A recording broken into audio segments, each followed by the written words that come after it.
Full court तश्कील दिए जाने से मुतल्लिक केस की समाअत के दौरान हुकूमत का कोई भी फरीक रूलिंग से मुतल्लिक सवाल का जवाब ना दे सका। 23 बार अदालत में पूछा गया कि रूलिंग की वजह बताई जाए, जिस पर सिर्फ वक्त मांगा गया। इरफान कादिर ने सियासी गुफ्तगू शुरू की तो चीफ जस्टिस बरहम हो गए। फारूक एच नाइक की समाअत मुलतवी करने की इस्तदा भी मुस्तरद की गई। माहौल खासा गर्म रहा।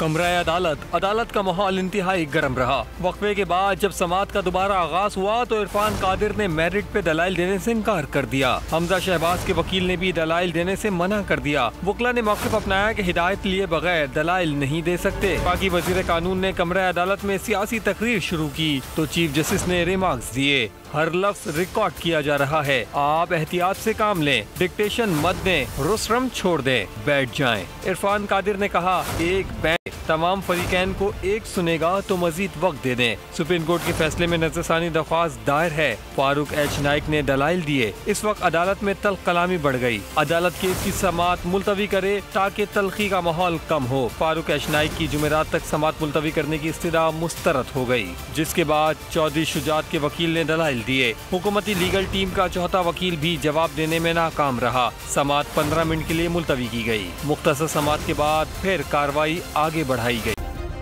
सब्सक्राइब करें और बेल दबाएं ताकि कोई खबर रह न जाए।